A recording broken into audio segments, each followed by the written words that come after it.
पाकिस्तान को शिकस्त फाश, white wash का बदला व्हाइट वॉश। टीम में नौजवानों को खिलाओ, सिफारिशियों से जान छुड़वाओ। फेरारी हो या शुमाकर की नई कार, पेट्रोल से सब गए हाथ। हादसे से नहीं डरने का, गाड़ी चलाएगी जाने का। रॉबर्टो साहब जान दो, साटी बारी आन दो। तमगों का सिलसिला जारी, डाइविंग वर्ल्ड कप में चीन का पल्ला भारी।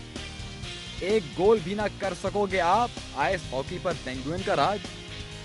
सुबह हो गई बाबू, मामू रे मामू। आज हुआ था 1992 के वर्ल्ड कप का आगाज। अब देखें स्पीड, मैं हूं अनीस शेख। नाज़रीन, आज हमारी आपसे डिस्कशन होगी कि पाकिस्तानी टीम में क्या तब्दीलियां की जाएं, खास तौर पे महदूद ओवर्स के फॉर्मेट के लिए। और इसकी ज़रूरत क्यों पेश आ रही है? इसलिए कि पाकिस्तान कल इंग्लैंड से अपना चौथा वनडे भी हार गया। आगाज़ पाकिस्तान ने अच्छा किया था, टॉस भी जीत लिया था, नौजवान बैट्समैनों ने अच्छा आगाज़ भी फराहम किया था, लेकिन पाकिस्तान टीम फिर कोलैप्स कर गई, 250 रन भी ना कर सकी। उसके बाद बॉलिंग परफॉर्मेंस भी इतनी बुरी नहीं थी, एक सीमर की कमी महसूस की जा रही थी। केविन पीटरसन फिर आड़े आ गए, दूसरी सेंचुरी की उन्होंने सीरीज़ में, मैच को पाकिस्तान टीम से दूर ले गए। पावर प्ले बहुत अच्छे वक्त पे लिया गया इंग्लैंड की जानिब से और केविन पीटरसन ने बहुत अच्छे स्ट्रोक्स खेल के मैच को पाकिस्तान टीम से दूर कर दिया और वाइट वॉश का बदला लिया इंग्लैंड की टीम ने और पाकिस्तान टीम ये चौथा मैच भी हार गई। बैटिंग के हवाले से बहुत सारे सवाल उठ रहे हैं, फील्डिंग के हवाले से बहुत सारी बातें की जा रही हैं। ये भी कहा जा रहा है कि बहुत सारे पुराने जो खिलाड़ी हैं उनसे आप जान छुड़वा लेनी चाहिए, क्योंकि वो परफॉर्म भी नहीं कर रहे, उनका फिटनेस लेवल भी जो है वो इस लेवल का नहीं है जो कि सस्टेनेबल हो। और ख़ास तौर पे हमारे कप्तान मिसबाहुल हक पे बहुत तनकीद हो रही है। कप्तानी पर तो हो ही रही है, उनकी बैटिंग पर भी हो रही है। और एक आर्टिस्ट का ये ख्याल है कि जब मिसबाह बैटिंग करते हैं तो सूरत हाल कुछ ऐसी होती है, मुखालिफ टीम इस कदर रिलैक्स कर जाती है कि अंपायर समेत सारे फील्डर जो हैं वो हमेशा हमें सोते हुए नज़र आते हैं, क्योंकि वो बहुत रिलैक्स किए हुए होते हैं। मिसबाह भी आराम से खेल रहे होते हैं। और इसी हवाले से बात करते हैं lieutenant general retired Tauqeer Zia साहब से, साबिक चेयरमैन PCB के। उनसे पूछते हैं कि क्या हो सकता है। तौकीर ज़िया साहब, बहुत बहुत शुक्रिया। पाकिस्तान क्रिकेट टीम की कंसिस्टेंसी हमेशा एक सवाल रही है। अच्छा खेलते खेलते परफॉर्मेंस ड्रॉप हो जाती है। सीरीज़ जीती आपने, टेस्ट सीरीज़, और उसके बाद वनडे सीरीज़ में वाइट वॉश करवा लिया। ये हमेशा से प्रॉब्लम रहा है, चाहे कोई भी कप्तान हो। आपका क्या ख्याल है, ये एडमिनिस्ट्रेटिव इशू है, मैनेजमेंट का इशू है, सिलेक्शन का इशू है, या हमारे जो खिलाड़ी हैं वो ज़हनी तौर पर इतने मजबूत नहीं है? देखिए, पहली बात तो ये कि पिछले 1-1.25 साल से तो आपकी पाकिस्तान की टीम में कंसिस्टेंसी बहुत थी, सीरीज पे सीरीज जीत रहे थे। अभी मेरा ख्याल इन्होंने अभी देखे ना इंग्लैंड को टेस्ट में मारना, हालांकि पाकिस्तान बहुत बड़ी बात है, टेस्ट की टीम को इतनी अच्छी नहीं गिनी जाती, लेकिन टेस्ट में मारा। मेरे ख्याल में 2-3 रीजन हैं। पहली बात तो ये है कि ये ओवर कॉन्फिडेंट हो गए कि हम इंग्लैंड को अगर हम टेस्ट में 4-0 मार सकते हैं तो इसमें भी मार लेंगे। दूसरा मेरा ख्याल ये है कि इनकी सिलेक्शन में बहुत खामियां हैं। और खास क्या खामियां हैं तौकीर ज़िया साहब आपके ख्याल से? देखिए, पहली बात तो ये है कि आपके पास इतने अच्छे खिलाड़ी मौजूद हैं जो कि BPL खेल रहे हैं, और आप इमरान फरद को आपने ले लिया, आप फास्ट बॉलर आप देख लें कि उनके फास्ट बॉलर विकेट ले रहे हैं, आपका कोई फास्ट बॉलर विकेट नहीं ले रहा, और आप रिलाई कर रहे हैं सईद अजमल और रहमान के ऊपर और हफीज के ऊपर। हफीज की कारकर्दगी इतनी अच्छी नहीं रही। मकसद ये है कि आपको तो स्पिनर्स तो नहीं हमेशा मैच जितवाएंगे, तो मेरे ख्याल में दो और इनको यंगस्टर्स लेने चाहिए। शाहजेब है, नासिर जमशेद है, आपके अहमद शहजाद हैं, इन लोगों को ट्राई करें, यंगस्टर्स हैं, ये अच्छे करेंगे। मेरे ख्याल में ये इन्होंने बहुत कंप्लेसेंसी दिखाई है जिसकी वजह से ये मार खाए। अच्छा, और इंग्लैंड की टीम एक और एक सवाल जो है वो ये, कप्तानी के हवाले से बहुत लोग बात कर रहे हैं, आपका क्या ख्याल है? आप मिसबाह की कप्तानी से मुतमईन है? एक फास्ट बॉलर खिलाया और आखिरी 5 ओवर्स में जब रिलाय किया गया तो केविन पीटरसन ने अटैक कर दिया। देखिए, पहली बात तो उसकी, मैं कप्तानी जहां तक तो क्रिकेट अपना टेस्ट की थी भी बहुत अच्छी थी। वनडे में यस उसकी कप्तानी उतनी अच्छी नहीं रही, और ये तो कोई बात ना हुई ना, इसमें आप कोच को भी फिर इक्वली जिम्मेदार ठहराएं कि उन्होंने, और वहां की सिलेक्शन कमेटी की, उन्होंने एक फास्ट बॉलर क्यों खिलाया। और मैं इसमें ऑब्वियसली वो जरा मतलब कोई इतना अच्छा साबित नहीं हुआ। तौकीर साहब, बहुत बहुत शुक्रिया हमसे बात करने की। नाज़रीन, छोटा सा ब्रेक लेते हैं, लेकिन ब्रेक पर जाने से पहले हमेशा की तरह आपके लिए कुछ वैल्यूएबल इंफॉर्मेशन।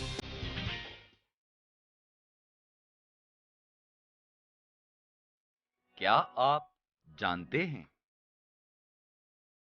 तंजानिया में एक मैच रेफरी की गिरफ्तारी की वजह से मौखर हो गया था। रेफरी मौसूफ खुले आम मंशियात का इस्तेमाल करते हुए पकड़े गए थे।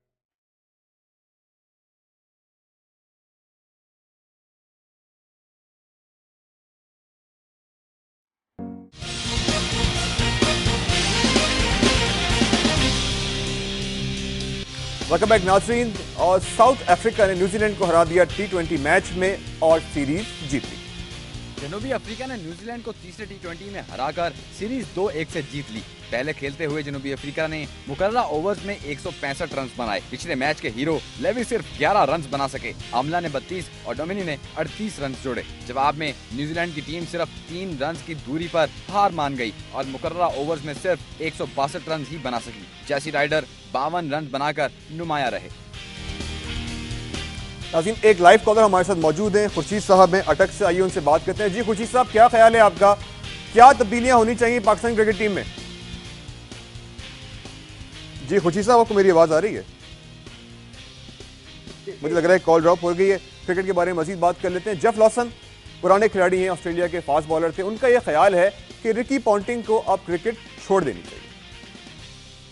ऑस्ट्रेलियाई कप्तान रिकी पॉन्टिंग वनडे क्रिकेट से रिटायरमेंट का ऐलान कर चुके हैं, लेकिन उनके नाकदीन का कहना है कि उन्हें टेस्ट क्रिकेट से भी किनारा कशी इख्तियार कर लेनी चाहिए। ऑस्ट्रेलिया के साबिक फास्ट बॉलर जेफ लॉसन का कहना है कि पॉन्टिंग को गुज़िश्ता माह भारत के खिलाफ एडिलेड टेस्ट के बाद अपनी रिटायरमेंट का ऐलान करना चाहिए था। इस टेस्ट में पॉन्टिंग ने डबल सेंचुरी बनाई थी। लॉसन ने ऑस्ट्रेलियाई सिलेक्टर्स पर जोर दिया कि वो नए टैलेंट को मौका दें। नाज़रीन, बार्सिलोना में हो रही है फॉर्मूला 1 की गाड़ियों की टेस्टिंग। देखते हैं किसकी गाड़ी आगे है।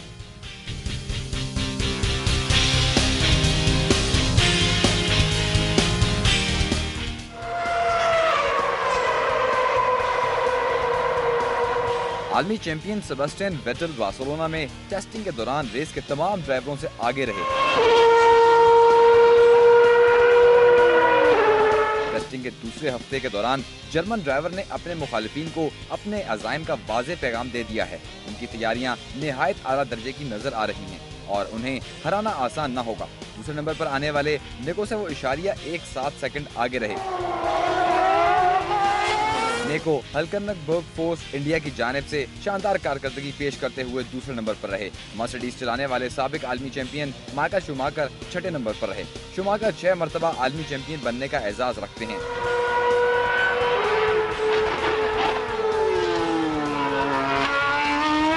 लुइस हैमिल्टन मैक्लारेन चलाते हुए तीसरे नंबर पर रहे। टोरो रोसो के रिकॉर्ड का नंबर चौथा रहा। फरारी चलाने वाले फर्नांडो अलोंसो 5वीं पोजीशन ले गए। एचआरडी के अलावा तमाम टीमें बार्सिलोना की टेस्टिंग में हिस्सा लेंगी। 22 में से सिर्फ 11 ड्राइवर अब तक टेस्टिंग कर चुके हैं। लोटस के लिए दिन अच्छा न रहा। तकनीकी मसाइल की वजह से रोमन ग्रोसिन को अपना वक्त बाहर बैठकर गुजारना पड़ा। 4 दिन की टेस्टिंग इस महीने के आगाज में जेरीज में की गई टेस्टिंग के बाद की जा रही है। नया सीजन 18 मार्च को ऑस्ट्रेलियन ग्राम से शुरू होगा। इससे पहले माइकल शूमाकर ने अपनी गाड़ी पर से पर्दा हटाते हुए इस उम्मीद का इजहार किया कि उनकी मर्सिडीज भी अच्छा परफॉर्म करेगी। माइकल शूमाकर को उम्मीद है कि उनकी नई मर्सिडीज एक बार फिर रेस में बेहतरीन कारकर्दगी का मुजाहरा करेगी। बार्सिलोना सर्किट में टेस्टिंग से पहले उन्होंने चमकती हुई गाड़ी से कवर उतारकर इसकी रुनुमाई की। उनका अपना ख्याल है कि ये कार बेहद खूबसूरत है। मैं बेहद मुस्बत महसूस कर रहा हूँ और मैं इस कार के हुस्न को देखता हूँ। ये एक नई गाड़ी है जिस पर बेहद मेहनत की गई है। जर्मन ड्राइवर ने अपने साथी के साथ कार में 50 किलोमीटर का फासला तय किया था। उनकी मुखालिफ टीमें जिनमें रेड बुल, मैक्लारेन और फरारी शामिल हैं, नई गाड़ियों की रुनुमाई कर चुकी हैं। 20 रेसों का सीजन मार्च में शुरू होगा। इससे पहले टेस्ट के 3 मराहिल तय किए जाएंगे। शूमाकर 2006 के बाद कोई नुमाया कामयाबी हासिल नहीं कर सके। मर्सिडीज ने नई गाड़ी को तकनीकी तौर पर बेहतर बनाने की कोशिश की है और टीम को अच्छे नताइज की उम्मीद है। और नाज़रीन, अब जिक्र हो जाए एक बहादुर खातून ड्राइवर का जिनके साथ एक हादसा पेश आया, लेकिन उसके बावजूद भी वो रेस जीतने के बारे में पुरुमीद है।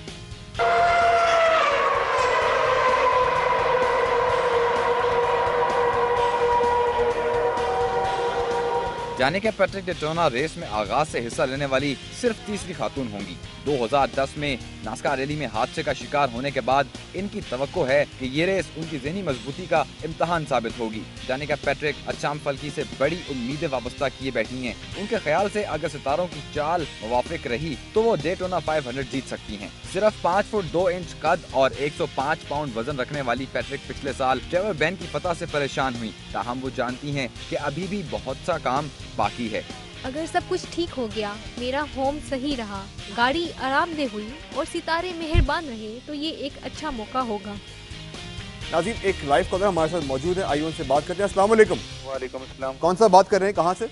मैं सबरतुल्लाह बोल रहा हूँ चकवाल से। क्या कहना चाहेंगे, क्या तब्दीलियाँ होनी चाहिए पाकिस्तानी टीम में? जी, पाकिस्तानी टीम में मेरे ख्याल में तो ये तब्दीलियाँ होनी चाहिए कि नासिर जमशेद को आना चाहिए। किसकी जगह पर? इमरान फरद की जगह पे। और किसको आना चाहिए? और उसके अलावा मेरे ख्याल में तो उवैस ज़िया को भी लाना चाहिए अभी टीम में। बहुत बहुत शुक्रिया। नाज़रीन, कुछ तब्दीलियों के बारे में बात हो रही है। शायकीन जो हैं हमें मैसेजेस भी कर रहे हैं, कॉल भी कर रहे हैं। आप भी हमें कॉल कर सकते हैं और बता सकते हैं कि आपके ख्याल से ख़ास तौर पर महदूद ओवर्स के फॉर्मेट के लिए पाकिस्तान क्रिकेट टीम में क्या तब्दीलियाँ होनी चाहिए। छोटा सा ब्रेक, वापस आते हैं, मज़ीद बात करते हैं, हमारे साथ रहिए।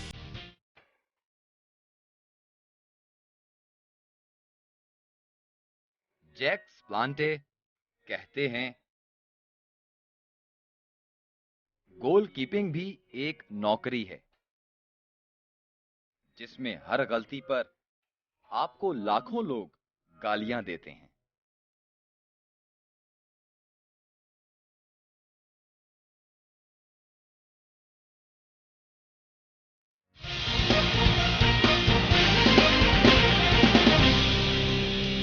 वेलकम बैक नाज़रीन, मोहम्मद यासिर हमारे साथ मौजूद है सऊदी अरब से, आइए उनसे बात करते हैं। जी यासिर, क्या कहेंगे आप? वालेकुम सलाम। सर, मुझे आपकी जो आपने टीम के बारे में राय ली उसके बारे में बात करनी थी। जी बताएं प्लीज। सर, इन लोगों के पास जो सीनियर मोहम्मद यूसुफ था उसे क्यों इन लोगों ने लिया नहीं? वो मेरे ख्याल है बाद इन्होंने अब्दुल रज़ाक को भी ड्रॉप किया। आपको मालूम है अगर ये अब्दुल रज़ाक होता तो जो ये मैच हारे हैं उसमें अब्दुल रज़ाक इनको 250 प्लस से ऊपर रन दे सकता था। बहुत बहुत शुक्रिया यासिर। अब्दुल रज़ाक के हवाले से बात हो रही है, मोहम्मद यूसुफ जो शायद अपने करियर के तकरीबन एंड पर है, उनके हवाले से भी बात हुई है। नाज़रीन, थोड़ी सी बात कर रहे थे फुटबॉल की। चैंपियंस लीग के पहले लेग में जो बड़ी टीमें थी उनकी तवक्कुआत पूरी नहीं। एज़ेकियल और कानी ने नेपोली के लिए चैंपियंस लीग का मैच मुश्किल पोजीशन में जाने के बावजूद 3-1 से जीत लिया। चेल्सी पहला गोल करने के बावजूद मैच पर बरतरी कायम ना रख सकी। चेल्सी के मैनेजर बेया बोआस अब भी मायूस नजर नहीं आते। ये एक अच्छा नतीजा नहीं है, लेकिन अपने ग्राउंड पर खेले गए लीग में हम सूरत हाल बदल कर जीत सकते हैं। ये एक अच्छा मैच था, मगर नेपोली ने मिलने वाले मौकों से फायदा उठाया। मैच जीतना चाहता था, मगर ये एक मुश्किल मैच था। बहरहाल इस वक्त भी हम मैच जीतने की पोजीशन में ही हैं और मैड्रिड में खेला गया मैच ज्यादा आसान होगा। नाज़रीन, एक और लाइव कॉलर हमारे साथ मौजूद, आइए उनसे बात करते हैं। आमिर हमारे साथ मौजूद हैं। जी आमिर, आप क्या कहना चाहेंगे, क्या तब्दीलियां की जानी चाहिए टीम में? सर, मेरे ख्याल में जैसा कि उसे रखा गया ओपनर इमरान फरद को, उसे टीम में नहीं रखना चाहिए क्योंकि उसकी पिछले 1 साल से कोई परफॉर्मेंस नहीं है। बहुत बहुत शुक्रिया। इमरान फरद के हवाले से भी काफ़ी लोग ये कह रहे हैं कि उनको टीम में नहीं होना चाहिए। और हम बात कर रहे हैं सॉकर के हवाले से, फुटबॉल के हवाले से। अर्जेंटीना लीग का आगाज हुआ है, बड़ी टीमों ने पॉइंट्स ड्रॉप किए, देखते हैं फायदा किसका होगा। बोका जूनियर्स की तरफ से ड्रॉ मैच खेले जाने के बाद लानोस ने अर्जेंटीना फुटबॉल लीग पर अपनी बर्तरी मुस्तहकम कर ली। एंडी मेंडेंडे को 1-0 से हराकर बेशकीमत पॉइंट्स हासिल कर लिए। ये मैच भी ड्रॉ की तरफ जाता हुआ नजर आ रहा था, जब 75वें मिनट में मुतबादिल खिलाड़ी के तौर पर मैदान में आने वाले रिवर प्लेट के साबिक स्ट्राइकर मारियानो पोवो ने गेंद जाल में फेंक दी। लानोस दूसरे राउंड के इख्तिताम पर तमाम पॉइंट्स हासिल करने वाली वाहिद टीम है। रेसिंग को शिकस्त का सामना करना पड़ा, जबकि सान लोरेंजो को भी ड्रॉ पर ही इक्तफा करना पड़ा। ब्रेक पे जाने से पहले गोलकीपर के हवाले से बात हो रही थी। अच्छा गोलकीपर हो तो कोई भी मैच जितवा सकता है। माल्कन और सोलेमान ने गोल करके पेंगुइन को न्यूयॉर्क रेंजर के खिलाफ बर्तरी दिला दी। रेंजर्स के गोलकीपर ने ये 2 गोल देने से पहले 11 गोल बचाए थे, मगर बदकिस्मती से उन मौके पर कामयाब न हो सके। गोलकीपर मार्क अंद्रे फ्लोरे ने 27 गोल बचाकर पेंगुइन की फतह में अहम किरदार अदा किया। अंद्रे ने पहले पीरियड के दौरान 6 गोल बचाए, दूसरे पीरियड में 12 और तीसरे में 9 गोल बचाकर बेमिसाल कारकर्दगी का मुजाहरा किया। ये उनके कैरियर का 22वां मौका था जब उन्होंने मैच में कोई गोल नहीं दिया। नाज़रीन, बेल्जियम से मौजम हमारे साथ मौजूद है, आइए उनसे बात करते हैं। जी मौजम, आपका क्या ख्याल है, क्या तब्दीलियां की जानी चाहिए? अस्सलाम वालेकुम। वालेकुम सलाम। पहली बात तो ये है कि हमारी टीम में कोई वो खिलाड़ी है ही नहीं जो मैच विनिंग खिलाड़ी हो। सही कह रहे हैं आप। खिलाड़ी 15 रन बनाने वाले खिलाड़ी हैं, तो इससे हम कैसे मैच जीत सकते हैं? शायद ये मेरा ख्याल है। जाने की कोशिश में होते हैं, ना पार्टनरशिप का सोचते हैं कि पार्टनरशिप किस तरह डेवलप करेंगे। बहुत बहुत शुक्रिया मौजूम साहब। लोग कह रहे हैं कि हमारी टीम में मैच विनिंग खिलाड़ियों की भी कमी है। थोड़ी सी बात करें डाइविंग के हवाले से। फीना डाइविंग वर्ल्ड कप में चीन के खिलाड़ियों का पल्ला भारी है, खवातीन का खास तौर पर। चीन के चिन रोलिन ने फेना डाइविंग वर्ल्ड कप में अपने मुल्क के लिए सोने का दूसरा तमगा जीत लिया। उन्होंने 10 मीटर प्लेटफॉर्म का टाइटल ओलंपिक पार्क सेंटर जीता। केन काई और लो यूटिंग मर्दों के सिंक्रोनाइज्ड स्प्रिंग बोर्ड पर कामयाब रहे। चिन, जिन्होंने 2008 के बीजिंग ओलंपिक्स में 2 सोने के तमगे जीते थे, 405 पॉइंट्स लेकर अपनी मुखालिफ होयादान से 8 पॉइंट्स आगे रही। रूस की यूलिया कोल्टोनोवा 350 पॉइंट्स के साथ तीसरे नंबर पर रही। कनाडा की रोजलीन चौथे नंबर पर रही। मर्द भी पीछे नहीं है, वो भी जीत रहे हैं। पहली दूसरी सारी पोजीशन चाइना के पास है। फाइना डाइविंग वर्ल्ड कप में चीन के ओलंपिक चैंपियन केन काई और ही चोंग मर्दों के 3 मीटर स्प्रिंग बोर्ड के प्रीलिमिनरी राउंड में पहले और दूसरे नंबर पर आए। 2012 के ओलंपिक स्टेडियम में जारी इवेंट में ओलंपिक चैंपियन केन 521 पॉइंट्स के साथ सरफहरिस्त रहे। उनके हमवतन ही 502 पॉइंट्स के साथ दूसरे नंबर पर आए। मुकाबले में 59 खिलाड़ियों ने हिस्सा लिया। 18 बेहतरीन खिलाड़ी बुध को होने वाले सेमीफाइनल में हिस्सा लेंगे। Diving world cup London Olympic से पहले एक टेस्ट इवेंट है और ये डाइवर्स के लिए ओलंपिक में क्वालिफाई करने का आखिरी मौका होगा। नाज़रीन, 1992 का वर्ल्ड कप शायद पाकिस्तानी शायकीन को हमेशा याद रहेगा। पहला वर्ल्ड कप, आखिरी वर्ल्ड कप जो पाकिस्तान ने जीता। आज के दिन उसका आगाज हुआ था 2 मेजबान मुल्क ऑस्ट्रेलिया और न्यूजीलैंड के दरमियान भी मैच हुआ था। इस वर्ल्ड कप का आगाज ही अपसेट के साथ हुआ था और तवक्कुआत के बरखिलाफ ऑस्ट्रेलिया जो उस वक्त वर्ल्ड चैंपियन थी, उसको न्यूजीलैंड के हाथ से शिकस्त उठाना पड़ी। मार्टिन क्रो जो उस टूर्नामेंट के बेहतरीन खिलाड़ी थे, उन्होंने अपनी टीम का जो टोटल है 250 की तरफ ले गए थे और उसके बाद हमने ये देखा कि ऑस्ट्रेलिया की टीम जो है वो न्यूजीलैंड के मीडियम पेसर्स के आगे हार मान गई और वो ये टारगेट तेज़ ना कर सकी। न्यूजीलैंड की जो टीम थी वो सेमीफाइनल तक पहुंची, जहां इसको शिकस्त हुई पाकिस्तान के हाथ से और पाकिस्तान ने बाद में इंग्लैंड को भी हरा के ये टूर्नामेंट जीत लिया और शायद ये हम सबको याद रहेगा। एक और कॉल है हमारे साथ मौजूद है। अस्सलाम वालेकुम। वालेकुम अस्सलाम। कौन सा बात कर रहे हैं, कहाँ से? कर रहा हूँ कनाडा से। जी सुहेल साहब, क्या कहना चाहेंगे? जी मैं ये कहना चाहूँगा कि पाकिस्तान की टीम के बारे में आपका सवाल है ना? जी सुहेल साहब, आपको मेरी आवाज़ आ रही है? जी जी आ रही है। जी, आप क्या कहना चाहेंगे पाकिस्तान क्रिकेट टीम के हवाले से, क्या तब्दीलियां होनी चाहिए? जी पाकिस्तान की टीम में से जो है ना, एक तो सबसे पहले जो है जैसे कि ऑस्ट्रेलिया का रिकी पॉन्टिंग जैसा ग्रेट प्लेयर, अगर पाकिस्तान के पास ऐसा प्लेयर होता तो आप सोचें कि वो कितना, अभी भी वो 10 साल खेलना चाह रहा होता तो वो खेलता। जी बहुत बहुत शुक्रिया। नाज़रीन, टाइम हमारा ख़त्म हो गया है, इसलिए अनीस शेख को स्पीड से इजाज़त दीजिए। अल्लाह हाफ़िज़।